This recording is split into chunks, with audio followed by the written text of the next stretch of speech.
Guys what's up, welcome back to gravity circle. क्या हालचाल? आज फाइनली हमारा ग्रुप 15 खत्म होने वाला है। ये चलिए तो गाइस बात करेंगे यहाँ पर हम लोग फास्फोरस के हैलाइड्स की एंड फास्फोरस के ऑक्साइड्स की। आगे बढ़ने से पहले छोटी सी बात, ग्रेविटी सर्कल एप्लीकेशन क्या है? ये भाई गूगल प्ले स्टोर से एक एप्लीकेशन डाउनलोड करना है। डाउनलोड करने के बाद स्टूडेंट की तरह लॉगिन करना है। आपके पास में दो ऑप्शन है। पहला ऑप्शन, अगर आप नोट्स लेना चाहें तो नोट्स हमने पेड रखे हैं। सर नोट्स पेड क्यों रखे? प्यारे बच्चों, ऐप बनाना, ऐप मेंटेन करना पैसों लगते है, इसलिए थोड़ा सा अमाउंट रखा है ताकि उसको मैनेज कर सकूं। बाकी नोट्स का प्राइस मैंने बहुत नॉमिनल रखा है। दूसरी चीज, मैंने आप लोगों के लिए बैचेस बनाए हैं, दो बैच 11 बैच 12। आपको अगर बैच पर एनरोल होना है तो बैच पर क्लिक करना है, प्लस पर क्लिक करना है। दो बैच कोड हैं, quizzer 11 quizzer 12। Detail batch code की डिस्क्रिप्शन बॉक्स में मिल जाएगी, ऐप की लिंक डिस्क्रिप्शन बॉक्स में मिल जाएगी। आप बैच कोड डालोगे, हमारे पास एक रिक्वेस्ट आएगी। जब मुझे समय मिलेगा मैं आपको इस ग्रुप के अंदर ऐड कर लूंगा, बैच के अंदर ऐड कर लूंगा। हर शनिवार और रविवार 2 दिन हमारे होते हैं टेस्ट, 11th का अलग 12th का अलग। आप चाहें तो दोनों टेस्ट दे सकते हैं, दोनों बैच में एनरोल करके। टेस्ट पूरी तरीके से फ्री ऑफ कॉस्ट है। टेस्ट जेई और नीट के प्रीवियस ईयर क्वेश्चंस, हमारे पास में जो बहुत सारी बुक्स हैं सिंगेज वगैरह की, उससे मैं क्वेश्चंस लेता हूं, आप लोगों के लिए हायर लेवल के क्वेश्चंस बनाता हूं, साथ साथ में सॉल्यूशंस भी डालता हूं। तो जब टेस्ट खत्म हो जाएगा तो आपको आपकी रैंक पता चलेगी, आपको आपके गलत सही क्वेश्चंस का इवैल्यूएशन मिलेगा। ओवरऑल आपको पूरा उसके अंदर मिल जाएगा कि क्या सही करा, क्या गलत करा, क्या इंप्रूवमेंट की जरूरत है। दूसरी खास बात, इफ यू वांट, आप हमारे टेलीग्राम चैनल को सब्सक्राइब कर सकते हो। टेलीग्राम एक व्हाट्सएप जैसा एप्लीकेशन है जिस पर आप हमें सब्सक्राइब कर सकते हो। तो मैं जो भी यहाँ पर यूट्यूब पर वीडियो बनाता हूँ, मेरे दूसरे चैनल मृत्युंजय पंड्या पर वीडियो बनाता हूँ, हाँ, तो वो सारी लिंक्स मैं आपको उसके अंदर शेयर करूंगा। एक ग्रुप भी है टेलीग्राम पे जिसका नाम है मृत्युंजय पंड्या ऑफिशियल, आप सर्च करके उसके मेंबर बन सकते हो। चैनल का नाम है ग्रेविटी सर्कल ऑफिशियल, उसके डिटेल भी डिस्क्रिप्शन बॉक्स में दे रखी है। और तीसरा हमारा मृत्युंजय पंड्या चैनल, इसको सब्सक्राइब कर लो ताकि exam related videos, strategy videos, आपको थोड़ा सा जो मेंटोर की जरूरत होती है, काउंसलर की जरूरत होती है, वो सारी चीजें मैं वहां बनाता हूं।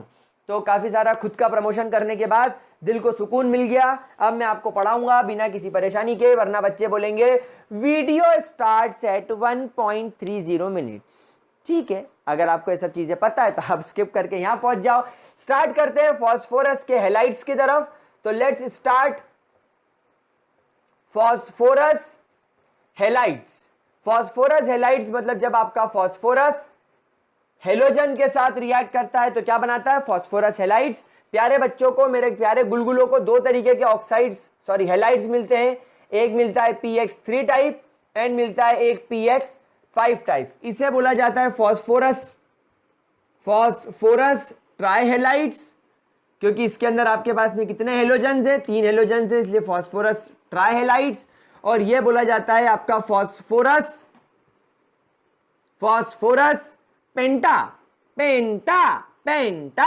हेलाइड्स, फास्फोरस पेंटा हेलाइड्स। यहां पर प्यारे बच्चों ध्यान रखेंगे, जो X होगा वो फ्लोरीन, क्लोरीन, ब्रोमीन और आयोडीन तक हो सकता है। ठीक है, कोई दिक्कत, कोई परेशानी, कोई समस्या? तो अब हम लोग यहां पर ये फास्फोरस हैलाइड्स की बात करना शुरू करेंगे बिना किसी बॉलीवुड के। चलिए शुरू करते हैं। चलो, तो सबसे पहले हम लोग स्टार्ट करेंगे यहां पर फास्फोरस ट्राइहेलाइड्स के बारे में पढ़ना। तो लेट्स स्टार्ट फास्फोरस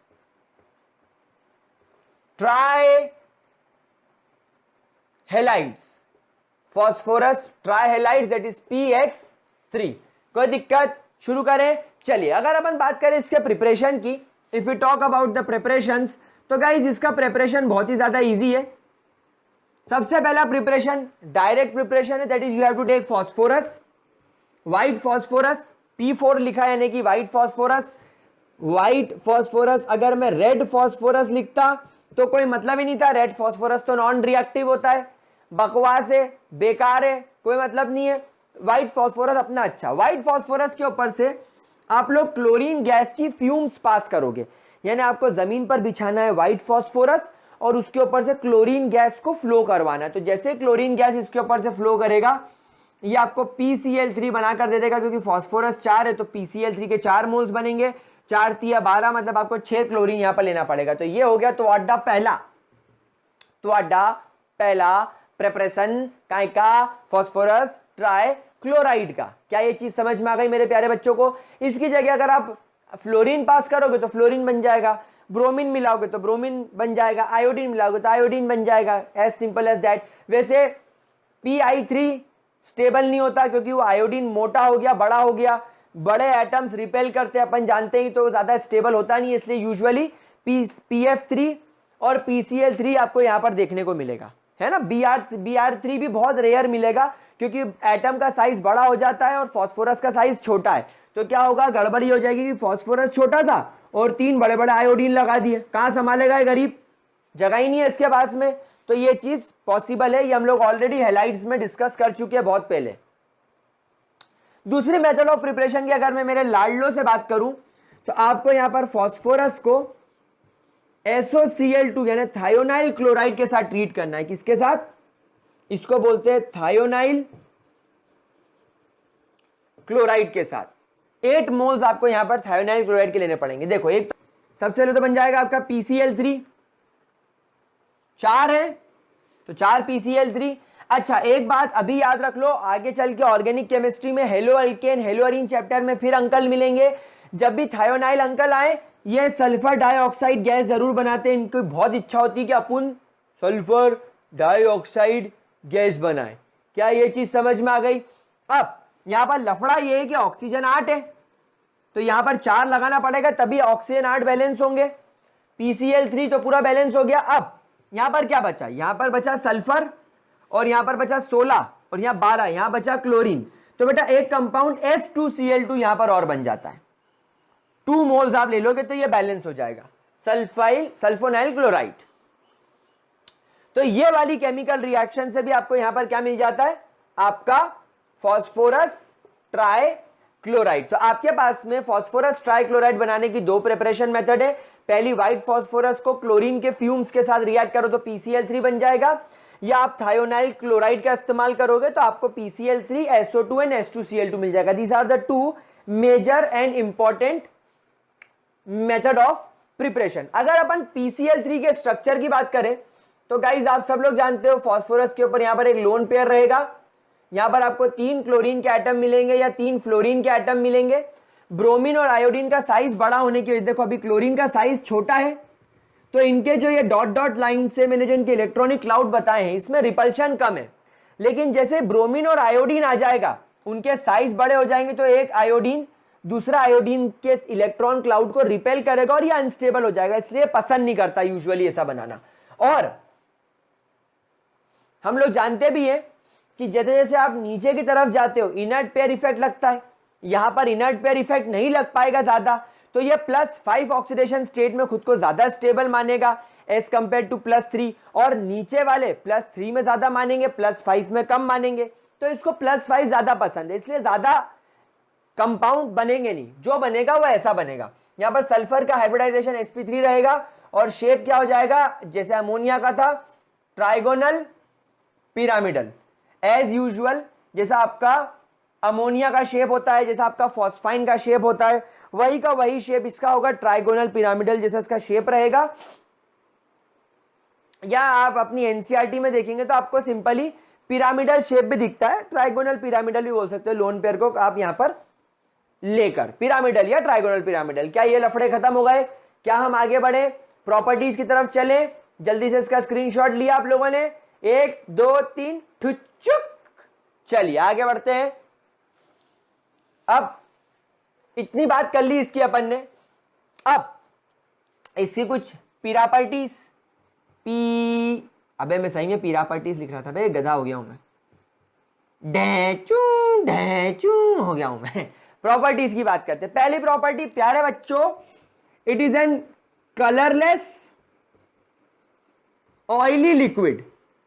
ये कलरलेस ऑयली लिक्विड होता है, थोड़ा तेल तेल जैसा कलरलेस ऑयली लिक्विड होता है।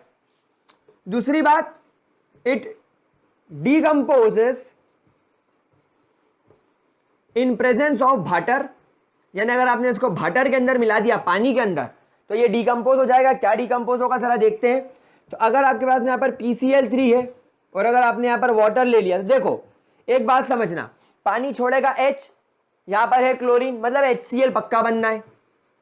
3 क्लोरीन है, 3 क्लोरीन है तो 3 लगाना पड़ेगा, समझ गए बात को।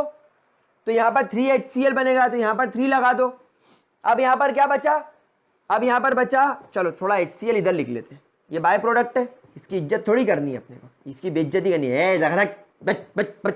अब यहां पर बचा फॉस्फोरस, उसके 3 क्लोरीन तो चले गए, यहां पर बचे 3OH, तो या तो आप इसको POH3 लिख लो, आप लिख सकते हो, कोई दुनिया में इसको गलत नहीं बोल सकता।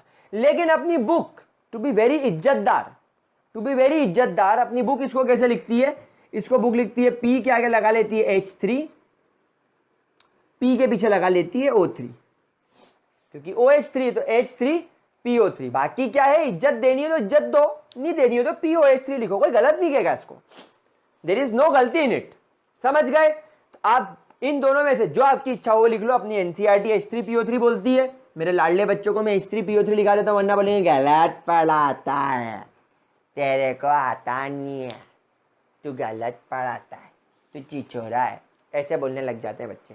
चलिए नोट करो, नोट करो बांगड़ू फटाफट।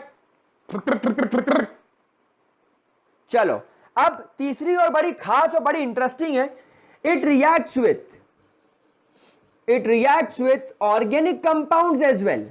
अब आपके जो ऑर्गेनिक कंपाउंड्स है, जो ऑर्गेनिक केमिस्ट्री में जो यूज किए जाते हैं, जैसे आपका एसिटिक एसिड और आपका अल्कोहल, ये उससे रिएक्ट करता है। कैसे, चलिए एक रिएक्शन देखते हैं। For example you have CH3 C double bond OH, या अगर आपके पास में है CH3, या इसको ऐसा लिख देता हूं मैं C2H5OH, अगर इनके साथ आप PCl3 रिएक्ट कराओगे तो ये इनके साथ भी रिएक्ट कर जाता है।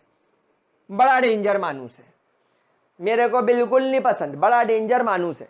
क्या करता है देखते हैं, क्या करता है, यहां से क्लोरीन इस पूरे के पूरे OH को रिप्लेस कर देता है, यहां का एक क्लोरीन इस OH को पूरी तरीके से रिप्लेस कर देता है। तो क्या बनेगा, यहां पर देखिए, यहां पर बन जाएगा CH3COCl, यहां पर क्या बन जाएगा C2H5Cl। क्या ये बात समझ में आ गई।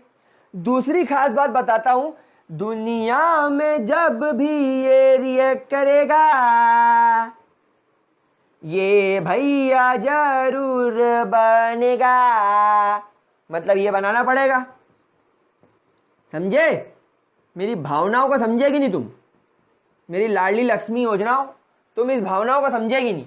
एक बात हमेशा ध्यान रख लो, जब कभी भी दुनिया में PCl3 जब कभी भी रिएक्ट करेगा, जब कभी भी ये रिएक्ट करेगा H3PO3 बनाएगा। जब कभी भी PCl3 रिएक्ट करेगा H3PO3 क्या होगा, पक्का पक्का पक्का पक्का पक्का पक्का पक्का पक्का पक्का पक्का बनेगा।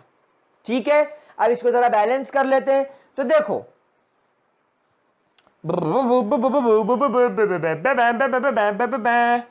ये बैलेंस भी हो गया, देखो जरा बैलेंस हो गया क्या,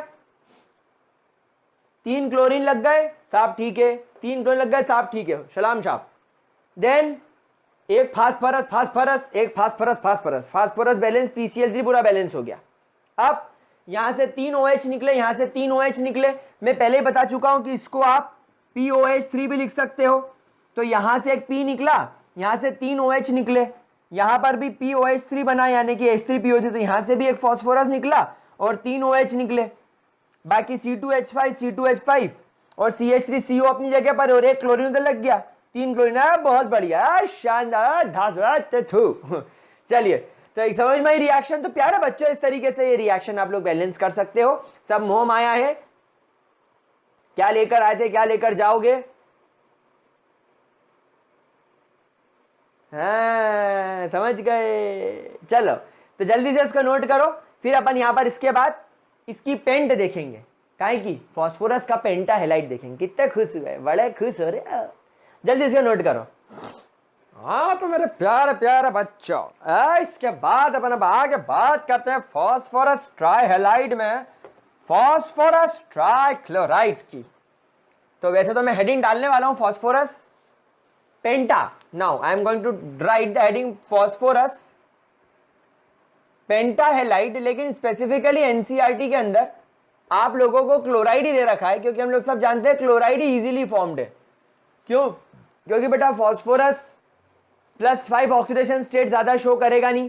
भाई इनर्ट पेयर इफेक्ट में हम लोगों ने क्या सीखा था कि नाइट्रोजन, फास्फोरस, आर्सेनिक, एंटीमनी और bismuth down the group +3 oxidation state increase होती जाती है,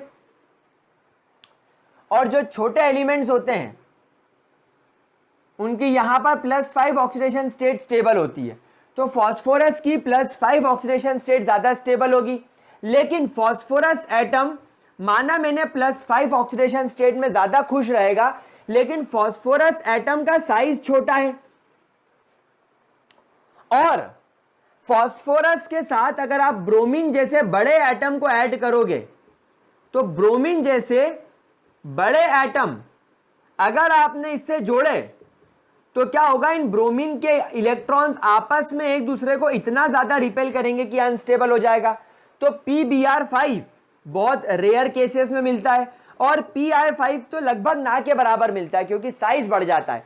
तो हमेशा ध्यान रखिएगा, छोटा एटम छोटे एटम के साथ मल्टीपल बॉन्ड्स, या एक छोटा एटम दूसरे बहुत सारे छोटे एटम के साथ जुड़ सकता है। इसलिए आपको यूजुअली PCl5 और PF5 भी देखने को मिलेगा, PCl5 और PF5 भी देखने को मिलेगा। इसलिए हम लोग यहां पर प्रिसाइजली PX5 में हम लोग क्या देखते हैं, फास्फोरस पेंटाक्लोराइड। सब बच्चों के मन में डाउट आता है कि सर आपने पेंटाक्लोराइड पढ़ाया, आपने ब्रोमाइड और आयोडाइड पढ़ाया नहीं। अबे जब वो बनेगा मुश्किल से तो काहे को पढ़े, पागल है क्या हम? समझ गए बात को? चलिए इसकी प्रिपरेशन की बात करते हैं। कैसे करोगे इसको prepare, how will you prepare PCl5? बहुत इजी है। थोड़ी देर पहले PCl3 बनाया था। क्या किया था, व्हाइट फास्फोरस लिया था। यहां पर आप लोगों को व्हाइट फास्फोरस को अगेन क्लोरीन के साथ रिएक्ट कराना है, ठीक है। तो it will give you PCl5 4 moles 10 moles. क्या बात समझ में आ गई? यहां पर भी आपको क्लोरीन गैस को फास्फोरस के साथ रिएक्ट कराना है, ठीक है। तो यहां पर आपको ये 4 मोल्स ऑफ PCl5 बनाकर दे देगा। लेकिन बस एक बात ध्यान रखना, वहां पर हम लोगों ने जो PCl3 में जो हम लोगों ने क्लोरीन के मोल्स लिए थे, वहां पर क्लोरीन के मोल्स लिमिटेड क्वांटिटी में थे। बस आपको यहां पर डिफरेंस क्रिएट करने के लिए एक चीज लिखनी पड़ेगी, एक्सेस। वरना काफी सारे बच्चों के मन में डाउट आ सकता है कि सर वहां पर भी हम लोगों ने सेम कंडीशन ली थी, P4 को क्लोरीन के साथ रिएक्ट कराया था, PCl3 बन गया था।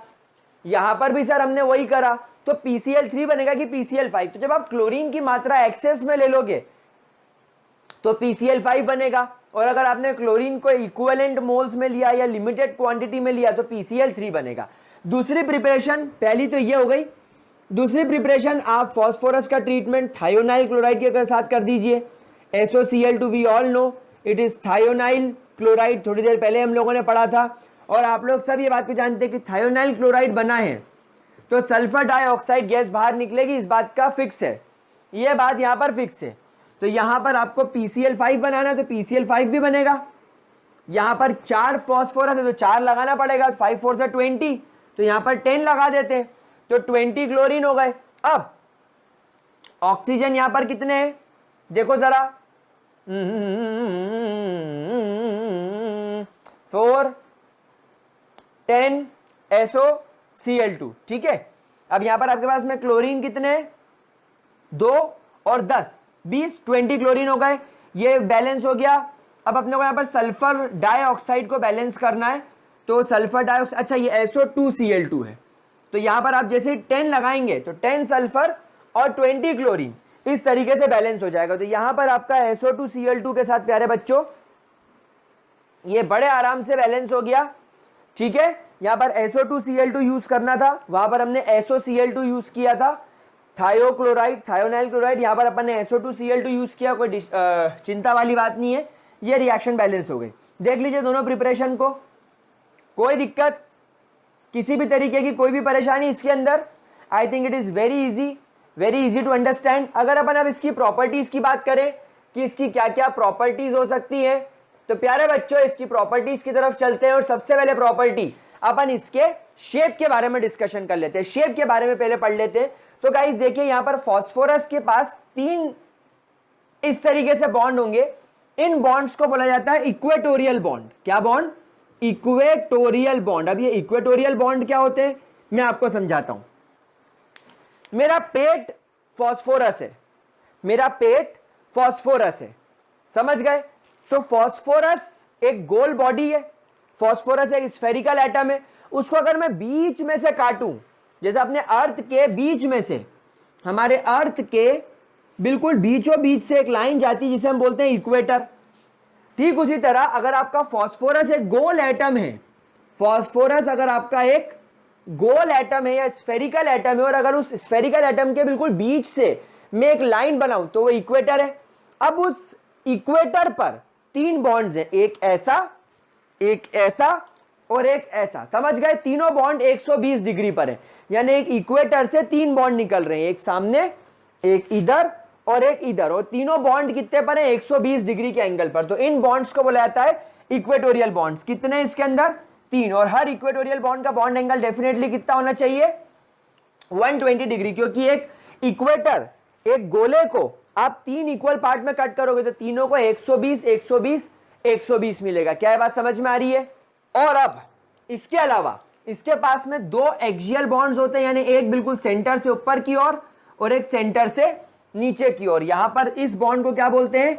एक्सियल बॉन्ड, यानी जो एक्सिस होता है, एक्सिस से, यानी कि मेरा ये अगर पेट है तो मेरे पेट से एक ऊपर के एक्सिस की तरफ जा रहा है एक्स एक्सिस, और एक नीचे जा रहा है एक्स डैश एक्सिस पर। तो एक एक्सियल बॉन्ड है जो एक ऊपर जा रहा है और एक नीचे, यानी टोटल 2। और इनका बॉन्ड एंगल ऑटोमेटिकली आप समझ ही गए होंगे कितना रहेगा?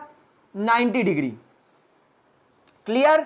तो गाइज यहां पर 2 बॉन्ड है, इक्वेटोरियल बॉन्ड का बॉन्ड एंगल 120 डिग्री और एक्सियल बॉन्ड 2 है जिसका बॉन्ड एंगल कितना रहना है? 90 डिग्री। क्या बात समझ में आ गई? और सब जगह आपको क्या लगाना है? Chlorine chlorine chlorine chlorine. क्या ये चीज मेरे प्यारे लाडले गुलगुलों को समझ में आ गई? इसका सर शेप का नाम क्या होगा? देखो तो एक बात बताओ, ये जो 3 बॉन्ड है इन्होंने ट्राइंगल बनाया, दिख रहा है ट्राइंगल? अभी अंदर के अपन डॉट डॉट हटा देते हैं, एंगल्स हटा देते ताकि आपको क्लियर हो जाए। ये मैंने एंगल्स वाला गोला हटा दिया। हाँ अब देखो, क्या आपको यहां पर ट्राइंगल दिख रहा है? ठीक है, तो ट्राइगोनल, ट्राइगोनल तो है। अब आपको यहां से एक पिरामिड ऊपर दिख रहा है, देखो। हाँ सर, एक पिरामिड ऐसा ऊपर दिख रहा है फास्फोरस से, और एक पिरामिड आपको यहां से ये नीचे दिख रहा होगा क्लोरीन की वजह से। हाँ सर, 2 पिरामिड है, यानी कि अगर ये फास्फोरस है तो एक पिरामिड ऐसा ऊपर, एक पिरामिड ऐसा ऊपर और एक पिरामिड ऐसा नीचे, यानी कि बाय पिरामिडल। तो ट्राइगोनल बाय पिरामिडल।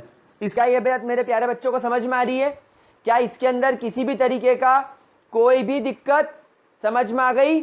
पक्की बात। एक लास्ट बात मैं आपको और सिखा देता हूं, लेकिन उसके लिए थोड़ी जगह बनानी पड़ेगी। तो क्या मैं ये प्रिपरेशन हटा दूं? इसका स्क्रीनशॉट ले लो जरा।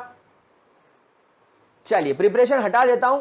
एक बात मैं आपको और बताता हूं जो आप लोगों को सीखना चाहिए, आपको सीखना चाहिए। देखो ये जो इक्वेटोरियल बॉन्ड है इनका लेंथ छोटा होता है, हमेशा ध्यान रखिएगा। Equatorial bonds are smaller than axial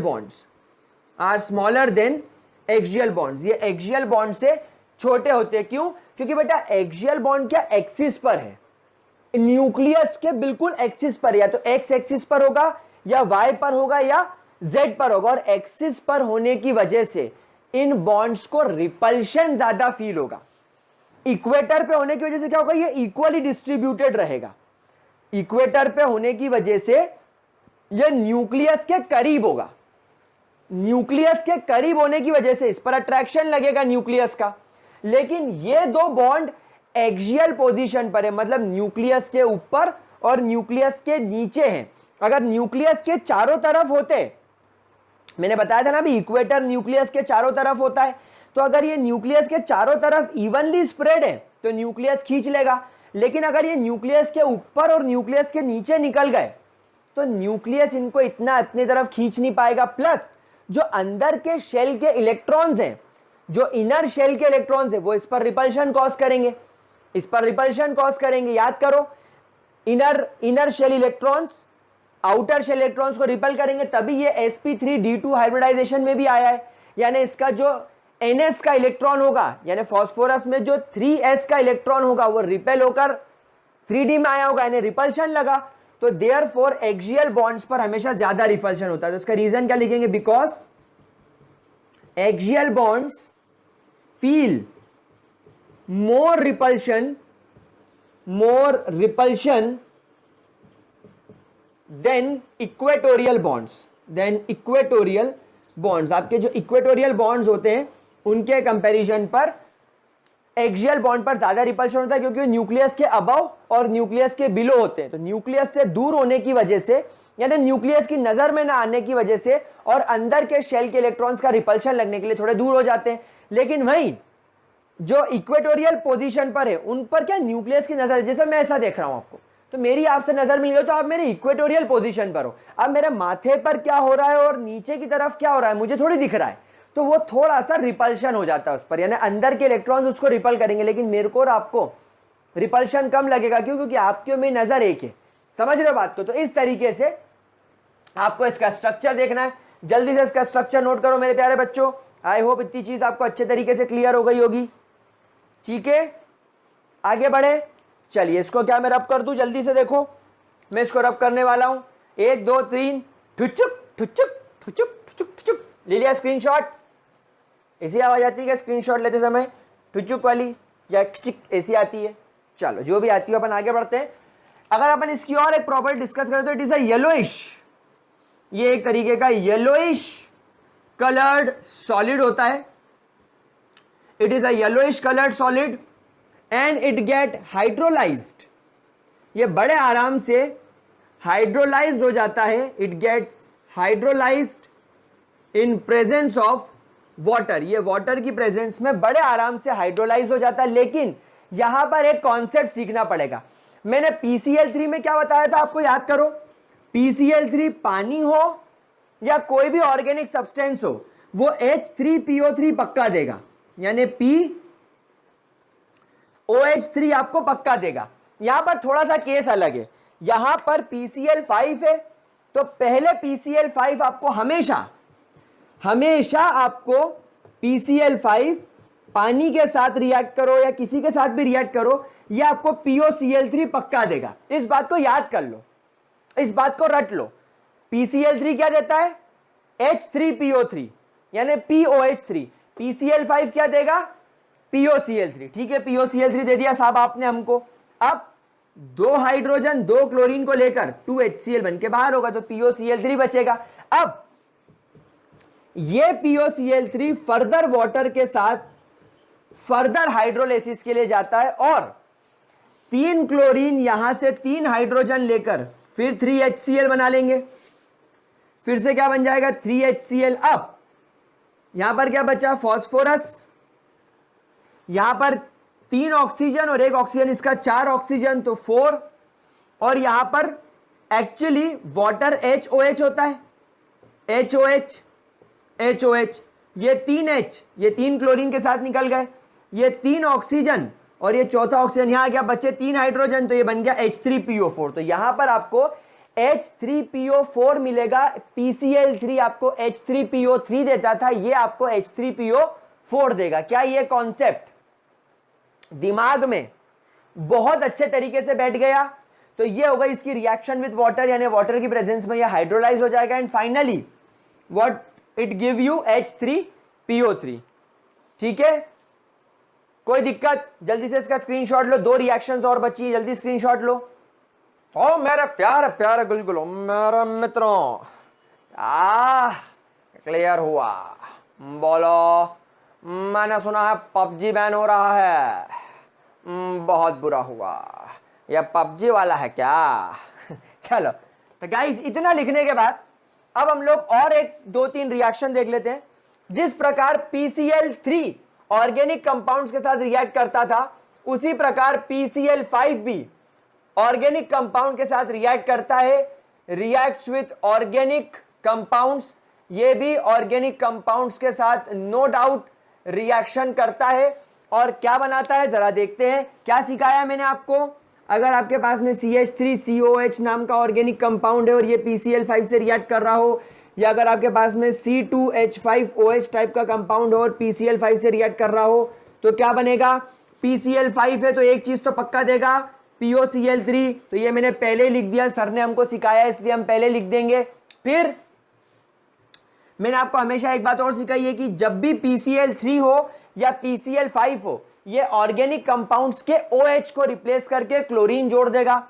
तो यहां पर भी नो डाउट CH3COCl हो जाएगा, यहां पर C2H5Cl हो जाएगा। अब क्या हुआ? अब यहां पर बचा फॉस्फोरस, यहां यूज हो गया, क्लोरीन भी यूज हो गया। अब क्या बचा?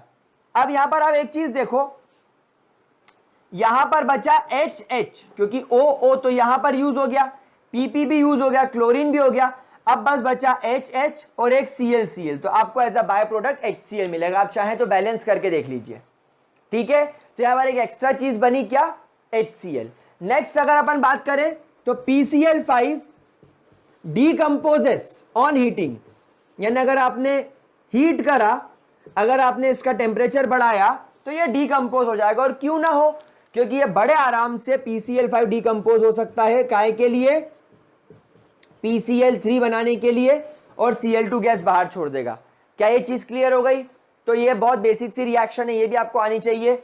एक पॉइंट अपन और सीखेंगे यहां पर प्यारे बच्चों, इट रिएक्ट्स विथ मेटल्स, या मैं कहूं ऐसे वैसे मेटल नहीं, फाइनली डिवाइडेड मेटल्स, यानी आपको मेटल को बहुत बारीक पीसना होगा, तब कहीं जाकर आपको ये उसके क्लोराइड सॉल्ट्स देगा। क्लोराइड सॉल्ट्स कैसे? अगर आपके पास में सिल्वर है और अगर आपने इसको PCl5 से रिएक्ट कराया तो ये आपको AgCl2 बनाकर देगा, और यहां पर आपको ऐसा बाय प्रोडक्ट PCl3 मिल जाएगा। भाई Cl2 बाहर हो रहा है। अगर आपके पास में स्टेनस है तो ये PCl5 से रिएक्ट करके आपको SnCl4 बनाकर देगा, और as a by product PCl3 मिलेगा। तो इसको आपको शायद बैलेंस करना होगा। तो यहां पर अगर अपन इसको कर लें 2, तो 3 2 6 एंड 4, बहुत बढ़िया बैलेंस हो गया। तो ये इस तरीके से आपको कुछ कंपाउंड्स बनाकर दे सकता है। तो ये कुछ इसकी हल्की फुल्की सी रिएक्शंस है जो आपको याद करनी है। ये रिएक्शन थोड़ी इंपॉर्टेंट है। ये रिएक्शन आप देख सकते हो, PCl3 आपको क्या मिलेगा? एज अ बाय प्रोडक्ट मिलेगा, क्योंकि ये अपन यहां पर सीख चुके हैं। मेटल के साथ में भी सेम रिएक्शन होगी, जो क्लोरीन बनेगा वो मेटल से जोड़ दो। Sn की वैलेंसी +4 होती है इसलिए वो +4 जोड़ेगा, सिल्वर की +2 होती है इसलिए +2 जोड़ेगा। तो गाइज यहां पर आपके हैलाइड्स खत्म हो गए। अब बस बच रहे हैं अपने ऑक्साइड्स, जिसको अपन जल्दी खत्म करते हैं। स्क्रीनशॉट मारो इसका। चलो गाइज जितना हो गया, हैलाइड्स हो गया। चलिए अब मैं आप लोगों के साथ में एक लास्ट चीज, इसको अंतिम विदाई देंगे फिर हम लोग इस टॉपिक को। एक लास्ट चीज हम लोग यहां पर पढ़ने वाले हैं, that is your oxo acids of phosphorus. Guys as you all know, क्या पढ़ने वाले हैं? Oxo acids. मैं आपको ऑक्सो एसिड्स पहले भी समझा चुका हूं। क्या होते हैं ऑक्सो एसिड्स? ऑक्सो एसिड्स का मतलब होता है कि एक सेंट्रल एटम से दो चीज अटैच्ड हो, यानी P डबल बॉन्ड। फॉस्फोरस आपका सेंट्रल एटम होगा, तो यहां पर आपके सेंट्रल एटम से एक तो P double bond O connected हो, यानी आपका ऑक्सो ग्रुप, और एक OH ग्रुप अटैच्ड हो जो H+ रिलीज करे। ठीक है। अच्छा, आपको एक बहुत बेसिक सी बात मैं सिखाऊं। चलो मैं आपको एक बहुत बेसिक सी बात सिखाता हूं। मान लो मेरे पास में एक एसिड है जिसमें P double bond O, OH, H, H है, और एक मेरे पास में है P double bond O, OH, OH, OH। अब अगर आपके पास में ये दो अलग अलग ऑक्सो एसिड्स है फॉस्फोरस के, ये भी ऑक्सो एसिड है, ये भी ऑक्सो एसिड है, कैसे पता लगा? क्योंकि इसके पास डबल बॉन्ड O है, P डबल बॉन्ड O एक ऑक्सो ग्रुप बना रहा है, और OH OH होने की वजह से ये एसिडिक बिहेव करेगा। क्यों एसिडिक बिहेव करेगा? क्योंकि ये OH के पास में टेंडेंसी होती है, या मैं कहूं ये OH कैपेबल है टू रिलीज, क्या रिलीज करेगा ये? H plus ions. तो ये क्या रिलीज करेगा? H plus ion. तो ये ऑक्सो एसिड है, ये भी ऑक्सो एसिड है, लेकिन इसके पास में कितना H प्लस आयन रिलीज करने की ताकत है? इसके पास में 3 H प्लस आयन रिलीज करने की ताकत है। तो अगर आपसे कोई पूछे दैट इन दोनों में मोर एसिडिक कौन होगा, इन दोनों में ज्यादा स्ट्रॉन्ग एसिडिक कौन होगा, तो आप बोलेंगे ये वाला। क्यों? क्योंकि इसके पास में 3 प्लस आयन रिलीज करने की कैपेसिटी, मतलब ये क्या है? इसकी बेसिसिटी है। ये इसकी क्या है? बेसिसिटी। इस चीज को क्या बोलते हैं? बेसिसिटी। अब बहुत सारे बच्चों के मन में सवाल आएगा, सर बेसिसिटी? तो प्यारे बच्चों, बेसिसिटी का मतलब आप समझो, ये H प्लस आयन रिलीज करके करेगा क्या? जब कभी भी कोई acid H plus ion release करता है, वो क्या करता है? It causes neutralisation. ये क्या करेगा? ये न्यूट्रलाइजेशन करेगा। मतलब इन्वायरमेंट में जब कोई OH नेगेटिव आयन होगा, इन्वायरमेंट में जब कभी भी आपके पास में OH नेगेटिव या कोई बेसिक आयन होगा, ये उसके साथ कंबाइन होकर न्यूट्रलाइजेशन करेगा। तो that is called as basicity. That means number of replaceable H positive ions in OH group. यानी OH ग्रुप कितने हैं, या कितने OH ग्रुप कितने H प्लस आयन रिलीज कर सकते। तो प्यारे बच्चों, एसिड्स की क्या होती है? बेसिसिटी। बेसिसिटी किसकी होती है? एसिड्स की। यानी एसिड्स कितने H प्लस आयन रिलीज कर सकते हैं, that is called as basicity. और हम लोगों ने सॉल्यूशंस चैप्टर में इसी को N फैक्टर के नाम से पढ़ा था। तो प्यारे बच्चों, OH के द्वारा रिलीज किया जाने वाला H प्लस हमेशा किसी बेस के साथ कंबाइन होकर न्यूट्रलाइजेशन करेगा। क्या यह कॉन्सेप्ट क्लियर हो गया?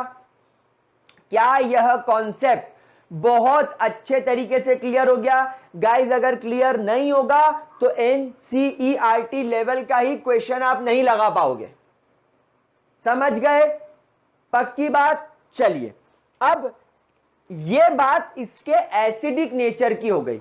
कौन ज्यादा एसिडिक नेचर होगा? जिसके पास ज्यादा OH ग्रुप होंगे, क्योंकि जितने ज्यादा OH ग्रुप होंगे वो उतना ज्यादा H प्लस छोड़ेगा, मतलब उतना ज्यादा एसिडिक होगा। और H प्लस का काम क्या होता है?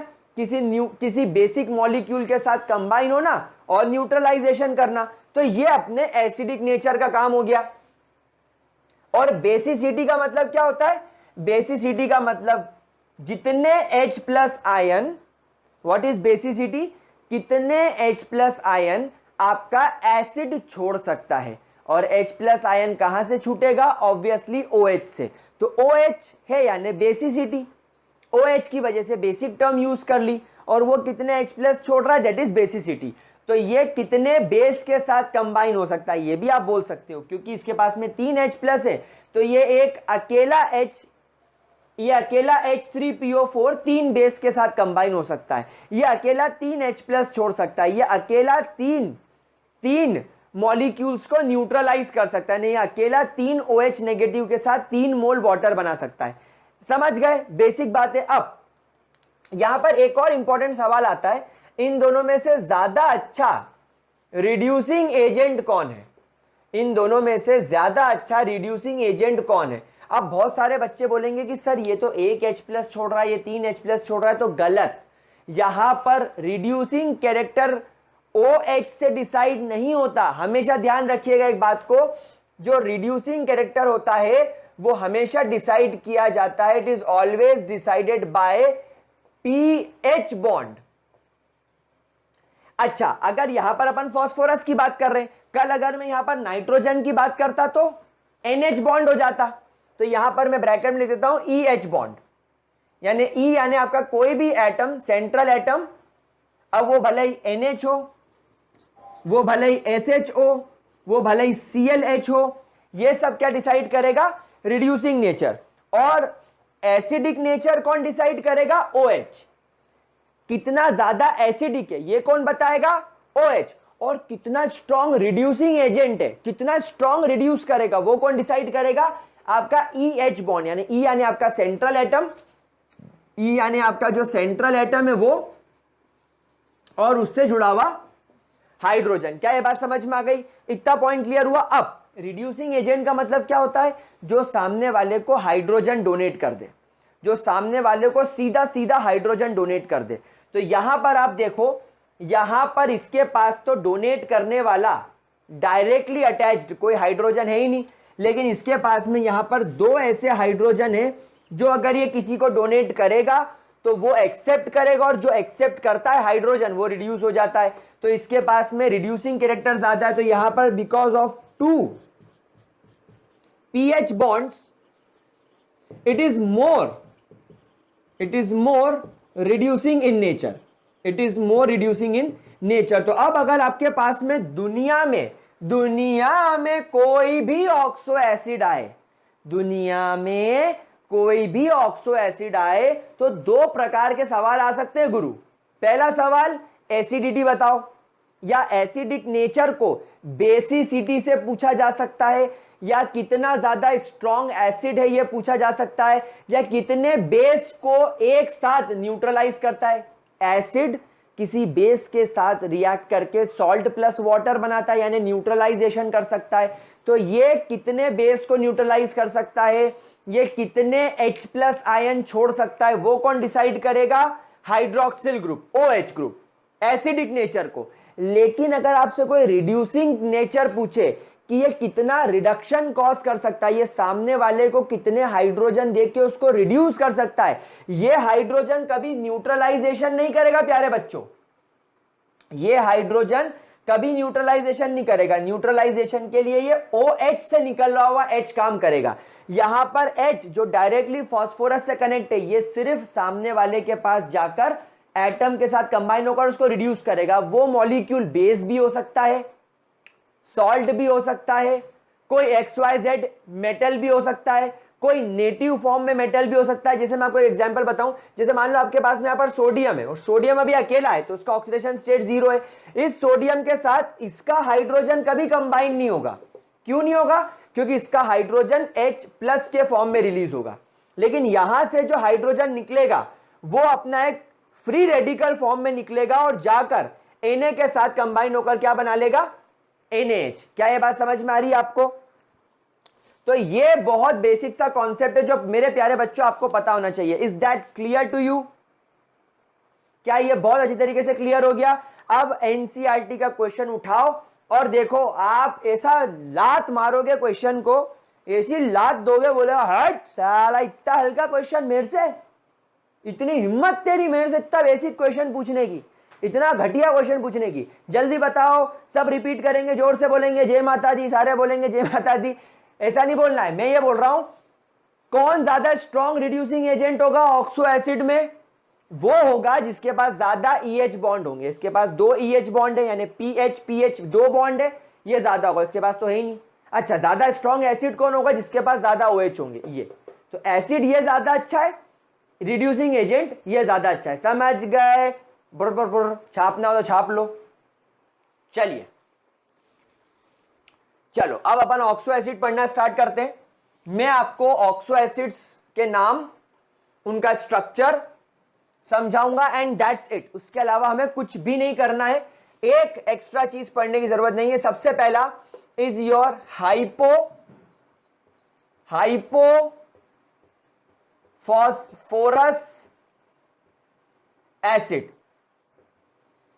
जिसका केमिकल फॉर्मूला होता है H3PO2।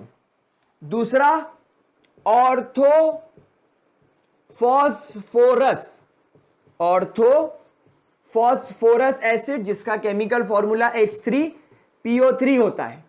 एंड तीसरा इज योर ऑर्थोफॉस्फोरिक एसिड, जिसका मॉलिक्यूलर फॉर्मूला H3PO4 होता है। Is that clear to you guys? क्या इसके अंदर आई रिपीट किसी भी तरीके की कोई भी प्रॉब्लम? पक्की बात, श्योर है हम लोग अच्छे तरीके से? यहां पर अगर अपन इसका ऑक्सीडेशन स्टेट निकाले तो आई गेस +1 आना चाहिए, आप सबको पता है। 3 2 6 में से 3 गया तो +3 आना चाहिए। 4 2 8, 8 में से 3 गया तो 5 आना चाहिए। तो ये इनके ऑक्सीडेशन स्टेट हो गए। अब चलते हैं इनके स्ट्रक्चर की तरफ। क्योंकि ये ऑक्सो एसिड है और हम लोग सब जानते हैं कि फास्फोरस हमेशा टेट्राहेड्रल अरेंजमेंट करता है sp3 हाइब्रिडाइजेशन की वजह से। तो इस H के पास में, सॉरी इस P के पास में डबल बॉन्ड O, OH हमेशा कैसे अरेंज होने चाहिए? टेट्राहेड्रली। तो यहां पर देखो मैं टेट्राहेड्रली अरेंज करूंगा, एक P डबल बॉन्ड ऊपर बना दिया, एक OH बना दिया, ऑक्सो एसिड की कंडीशन फुलफिल हो गई। अब देखो ऑक्सीजन 2 होने चाहिए थे, 2 यूज कर लिए, फास्फोरस यूज कर लिया, एक हाइड्रोजन यूज कर लिया, 2 हाइड्रोजन बचे, तो उनको मैंने इस तरीके से अरेंज कर दिया। ये बन गया तुम्हारा हाइपोफॉस्फोरस एसिड यानी कि H3PO3। एक POH का बॉन्ड है, एक P डबल बॉन्ड O है और 2 PH बॉन्ड है। देयरफॉर ये बहुत अच्छा रिड्यूसिंग एजेंट है। It is a very good reducing agent. ये बहुत अच्छा रिड्यूसिंग एजेंट है क्योंकि इसके पास में 2 PH के बॉन्ड होने की वजह से it is a very good reducing agent. H3PO3 की बात करते हो, वी हैव फास्फोरस, टेट्राहेड्रली मुझे इससे ये OH अटैच करना होगा। अब यहां पर एक ऑक्सीजन और है तो नो डाउट उसको भी अपन OH कर देते हैं, 2 हाइड्रोजन और ये बन गया तीसरा hydrogen. This is your H3PO3 balanced, ठीक है। H3PO4 की बात करते तो P double bond O and सारी OH बॉन्ड्स यहां पर आएगी क्योंकि यहां पर 4 ऑक्सीजन है और 3 ही हाइड्रोजन है। तो ये आपके 3 सबसे ज्यादा बेसिक लेवल के फास्फोरस के ऑक्सो एसिड्स हो गए जो मोस्ट फ्रीक्वेंटली पूछे जाने वालों में से। जल्दी से मेरे लाडले बच्चे इसका स्क्रीनशॉट लेंगे, बाकी इसकी कोई ज्यादा हमको पढ़ने की जरूरत नहीं है, जो पढ़ाया दैट इज इनफ। जल्दी से इसका स्क्रीनशॉट लीजिए।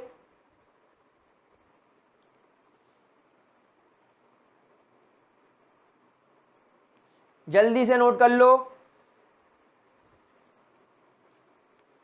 आगे बढ़े। चलिए इसके बाद लेट्स डिस्कस द नेक्स्ट। इसको रबी कर देते, पूरे को रब कर देते ना, बचा क्या? अब बचा क्या? अब बचा क्या? चलिए फोर्थ, इस पायरोफॉस्फोरस एसिड, ठीक है, पायरोफॉस्फोरस एसिड। फिफ्थ इज हाइपो, चलो यही लिख देते, कोई बात नहीं। पायरो या पायरो नहीं आएगा, यहां पे सिर्फ आएगा हाइपो फॉस्फोरस एसिड। और छठा आएगा हमारे पास में पायरो फॉस्फोरिक एसिड, ठीक है, इसको भी हाइपोफॉस्फोरिक एसिड लिखते हैं। ठीक है प्यारे बच्चों, स्ट्रक्चर की बात करते हैं। सबसे पहले फॉर्मूला बना लेते हैं, H4P2O5, फिर H4P2O6 एंड H4P2O7। प्यारे बच्चों, जहां पर पायरो लगाया है एक स्पेशल केस की वजह से लगाया। चलिए इसका स्ट्रक्चर बनाकर मैं आपको समझाता हूं। यहां पर फास्फोरस और ऑक्सीजन इस तरीके से जुड़े हुए, 2 फास्फोरस एक ऑक्सीजन हो गया। अब यहां पर एक डबल बॉन्ड O लगाना जरूरी है क्योंकि ऑक्सो एसिड का रूल फॉलो करना है। फिर यहां पर हमें लगाना होगा एक OH हमें यहां लगाना होगा, तभी ये फास्फोरस जो है ऑक्सो एसिड के फॉर्म में आएगा। अब जरा देखो, हाइड्रोजन 4 थे, एक हाइड्रोजन मैंने यहां लगा दिया। अब क्या पूरा बैलेंस हो गया? 1 2 3 4 हाइड्रोजन, ठीक है, 2 फास्फोरस, ठीक है, 1 2 3 4 और 5 ऑक्सीजन। तो this is called as pyrophosphorus acid. तो यहां पर पायरो का वर्ड क्यों आया? क्योंकि यहां पर फास्फोरस, ऑक्सीजन और फास्फोरस का बॉन्ड है, इसलिए वर्ड पायरो लगेगा।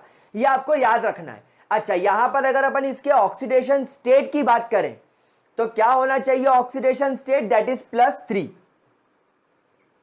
क्या होना चाहिए? +3।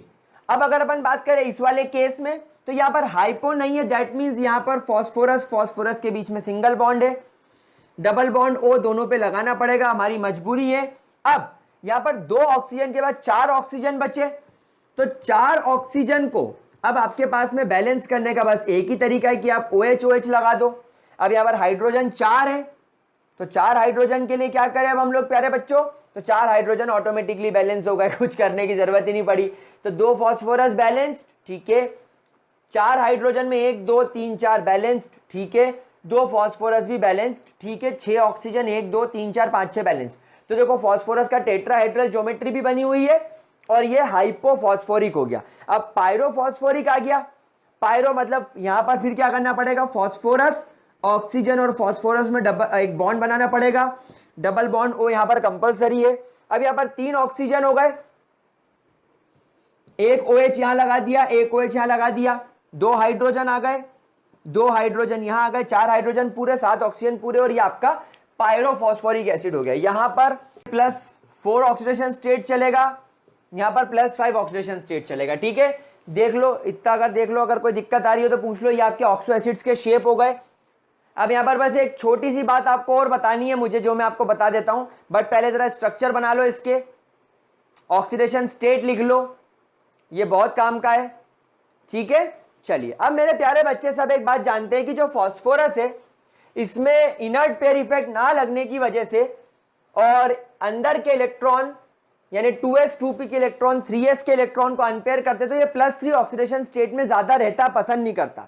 तो हमेशा ध्यान रखना कि जो भी आपके ऑक्सो एसिड्स होते हैं जो कि +3 ऑक्सीडेशन स्टेट में प्रेजेंट है, ये हमेशा क्या करेंगे, ये एक ऐसी केमिकल रिएक्शन करेंगे जिससे बोला जाता है डिसप्रपोर्शनेशन रिएक्शन। तो oxo acid which are present in +3 oxidation state, ये oxo acids have +3 oxidation state always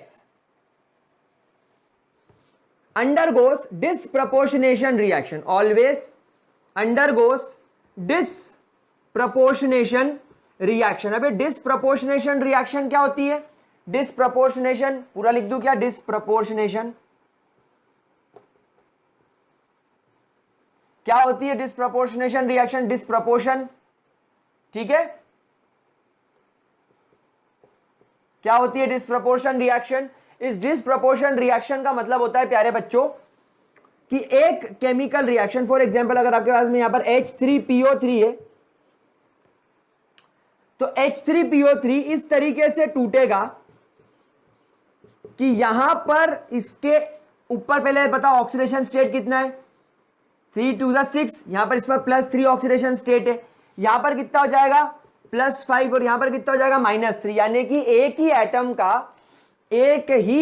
का यहां पर क्या हो गया, ऑक्सीडेशन हो गया, और उसी एटम का यहां पर क्या हो गया, रिडक्शन हो गया। मतलब ये इस प्रकार टूटेगा कि ये 2 अलग अलग कंपाउंड बनाएगा जिसमें इसके पास में एक स्टेबल ऑक्सीडेशन स्टेट हो जाए, एक ज्यादा और एक कम। क्या ये बात समझ में आ रही मेरे प्यारे बच्चों को, देख लीजिए क्या कोई दिक्कत इसके अंदर। तो इसको कैसे बैलेंस करेंगे, क्या मैं यहां 4 लगा दूं, क्या मैं यहां 3 लगा दूं, तो क्या रिएक्शन बैलेंस हो गई, प्लीज एक बार चेक कर लीजिए।